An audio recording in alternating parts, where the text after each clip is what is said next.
परम पूज्य श्री अनंत श्री विभूषित स्वामी रामकृष्ण दास जी महाराज की कृपा, परम पूज्य संत सेवी श्री राम कुमार दास कोठारी जी महाराज, अस्वस्थ संत सेवा ट्रस्ट के संचालक, न्यास प्रमुख, श्री अयोध्या धाम में अखंड निवास करने वाले परम पूज्य श्री कोठारी जी महाराज।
सरकार के ऐसे ऐसे शिष्य थे रीवा में ही जिन्होंने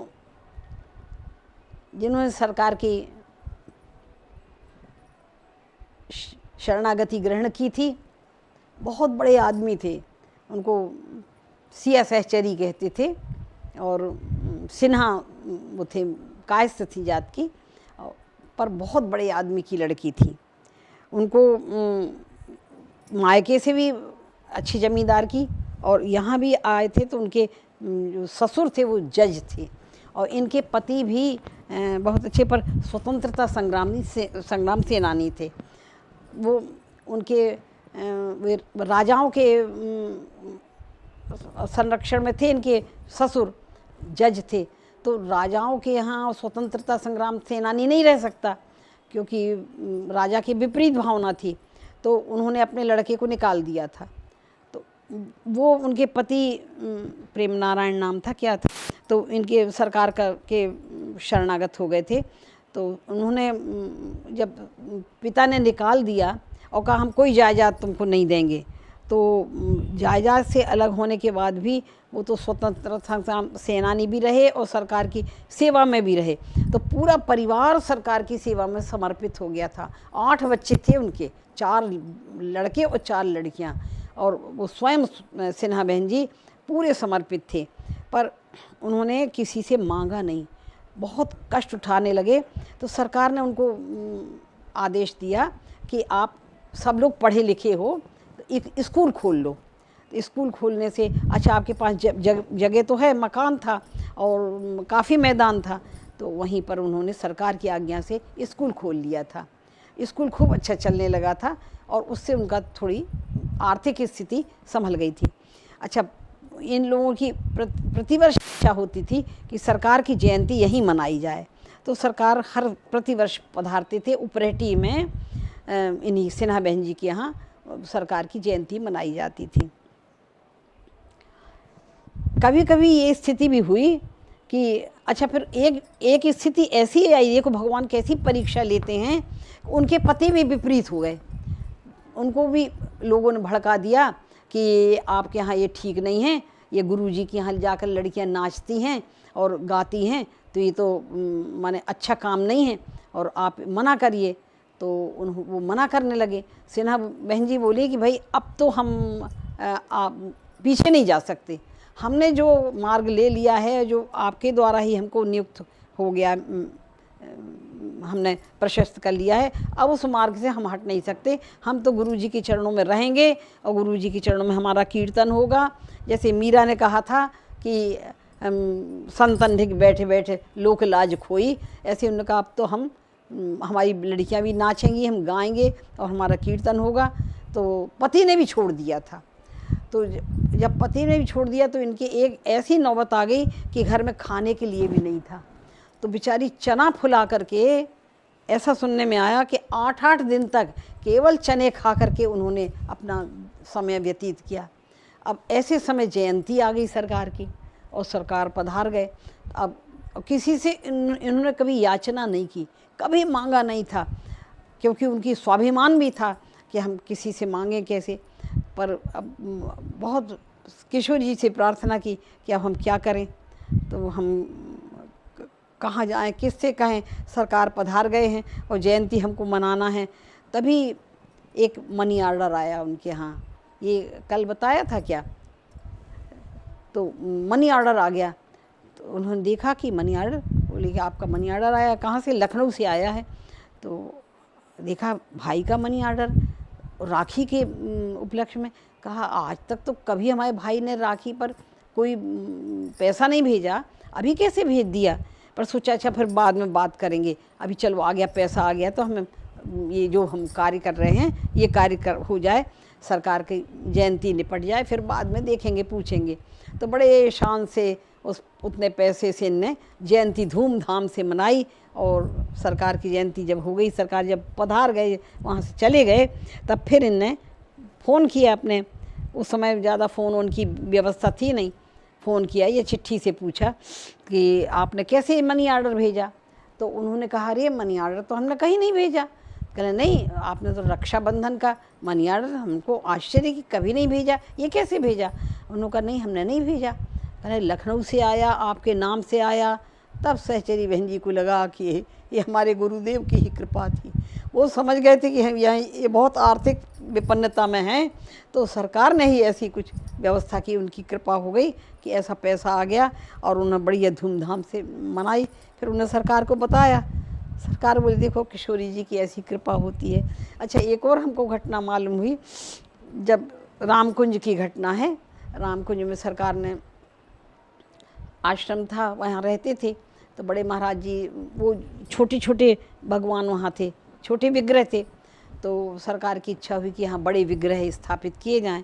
वहाँ जो विग्रह हैं वो सरकार के ही द्वारा स्थापित किए हुए और बहुत ही सुंदर हैं, बहुत सुंदर हैं।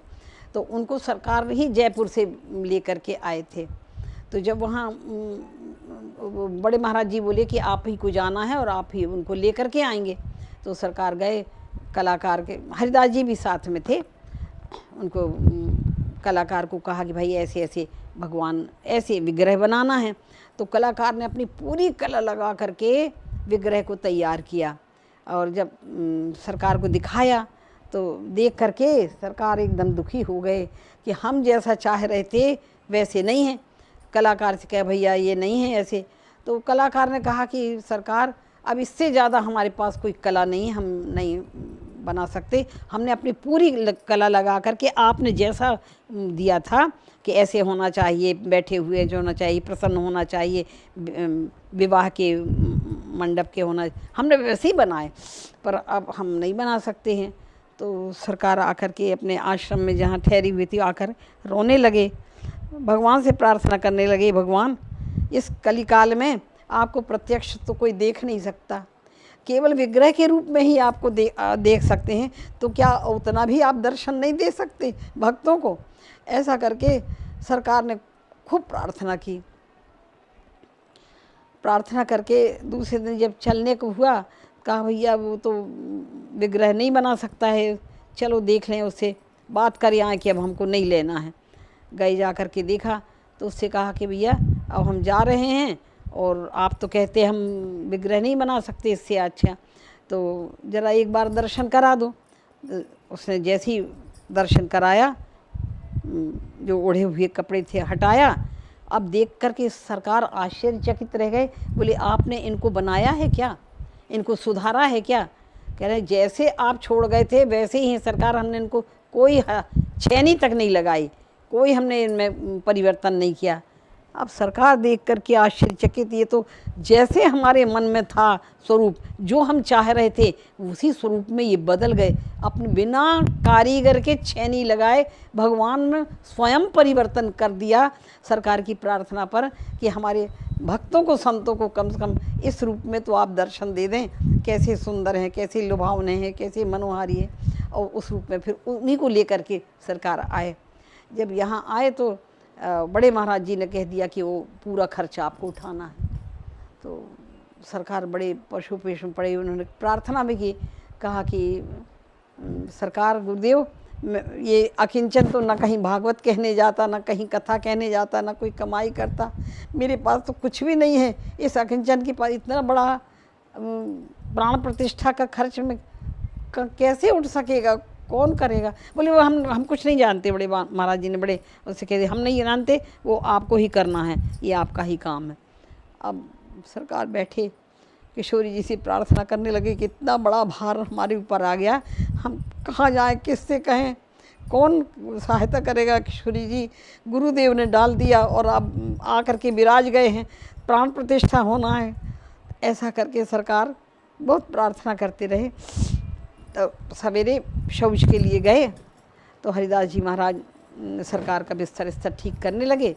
तब तक देखा तकिया के नीचे एक पुड़िया मिली थी, पुड़िया में लिपटा हुआ कुछ था। तो हरिदास जी ने उठा करके देखा कि इसमें क्या है। देखा तो उसमें 36,000 रुपये थे। 36,000 रुपये उस समय बहुत बड़ी चीज़ थी, आज के 36 लाख समझ लो, इतना था। तो जब सरकार आए शौच से तो कहा, सरकार ये कोई दे गया था क्या आपको, ये तकिए के नीचे रखे थे? सरकार बोले नहीं, कोई नहीं दे गया था। बोले नहीं, आपके तकिए के नीचे रखे थे, कोई दे गया होगा। सरकार बोले नहीं कोई, सरकार तो मौन रहते थे ना। कहा माने कोई नहीं दे गया। अब कहा कि आपके तकिए के नीचे ये इतने रुपए मिले। ये सुनकर सरकार तो वही उनके आंसू बहने लगे किशोरी जी की कृपा पर। बाद में कहा कि कोई नहीं दे गया, किशोरी जी कितनी कृपालु हैं, इस अकिंचन के पास एक ढेला नहीं था और गुरुजी ने इतना बड़ा भार डाल दिया। ये हमारी कृपालु किशोरी जी ने ही अपने आप ये ला करके दिया और उसमें पूरा जो खर्च था वो हो गया। और उसके बाद जब ज़बरदस्ती बड़े महाराज जी ने वहाँ उनको महंत बनाने के लिए हट किया, तब उन्होंने कहा कि आप हरिदास जी को दे दीजिए, हम ये महंती हंती हम नहीं ले सकते महाराज, हम भगवान का भजन करें महंती लेंगे।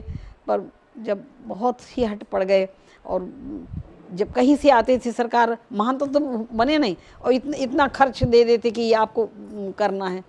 सरकार ने फिर आश्रम छोड़ दिया, एक वृक्ष नीचे आकर के रहने लगे।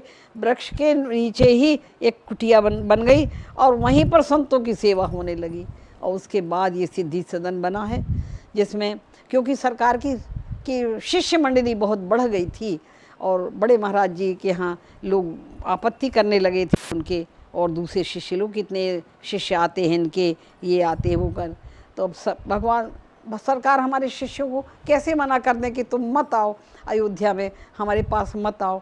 तो फिर वो झोपड़ी में ही रह करके सरकार ने जो ऐश्वर्य प्रकट किया है और धीरे धीरे देखा है इतना बड़ा सिद्धि सदन बन गया और इतना बड़ा ये रामार्थ मंडपम बन गया। और जब वो उसका उद्घाटन हुआ था तब गुरुदेव को ही, स्वयं गुरुदेव को बुलाया और उस समय 1 लाख रुपए सरकार ने दिया था उनको दक्षिणा में, जबकि कोई 400-500 रुपये दक्षिणा मुश्किल से देता था। उस समय हमारी सरकार ने अपने गुरुदेव को इतना सम्मान किया।